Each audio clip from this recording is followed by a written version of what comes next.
بیش از 23 میلیون افغانی عواید در شفاخانه‌های کادری پانتون علوم طبی کابل جمع‌آوری گردید. پانتون علوم طبی کابل که دارای 6 شفاخانه کادری علی‌آباد، میوند، اینستیتوت امراض صدری و قلبی وایی، استوماتولوژی، چشم و نسایی ولادی بوده که در کنار آموزش و تدریس برای ملت افغانستان خدمات صحی را نیز ارائه می‌کند.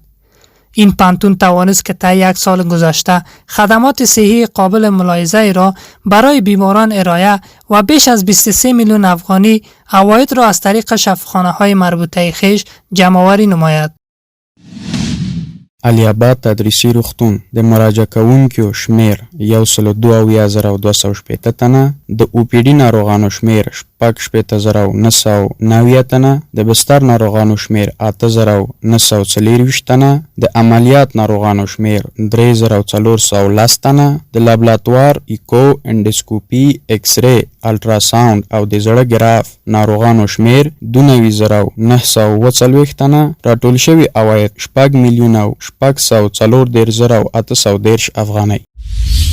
شفاخانه تدریسی میوند تعداد مراجعه کننده 342,290 تن، تعداد مریضان سراپا 245,156 تن، تعداد بستر 7,295 تن، تعداد عملیات 4,068 تن، تعداد لابراتوار ایکو، ECG، اکسری ساده و دیجیتال 83,771 تن.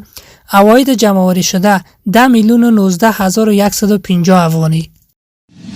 سترګو تدریسي روغتون د مراجعه کوونکو شمیر 41,909 تنه، د اوپیډي ناروغانو شمیر 23,912 تنه، د بستر او عملیات شوي ناروغانو شمیر 804 تنه، د لابراتوار ریفریکشن، آی سکن لایزر او عینکو ناروغانو شمیر 14,314 تنه. راټول شوي عواید 3,316,912 افغانۍ.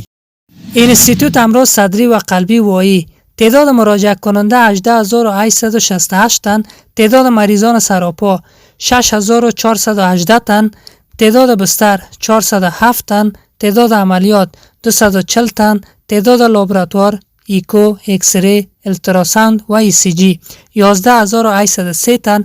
عواید جمع‌آوری شده 916,270 افغانی. ستوماتولوژي تدریسي روغتون د مراجعه کوونکو شمیر 50,590 تنه، د اوپیډي ناروغانو شمیر 19,255 تنه، د عملیات شویو ناروغانو شمیر 240 تنه، د عادي جراحیو شمیر 2,212 تنه، د ایکس ری، ارتودنسي، پرودنټیک او پرډنټولوژي ناروغانو شمیر 28,626 تنه. راټول شوي عواید 6,9,950 افغانۍ.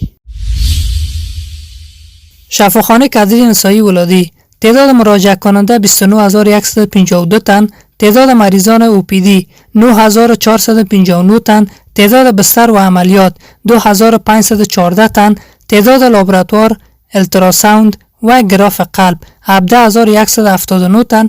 عواید جمع‌آوری شده 1,920,944 افغانی. اوس د خدمت او د یووالي وخت دی، اوس د وطن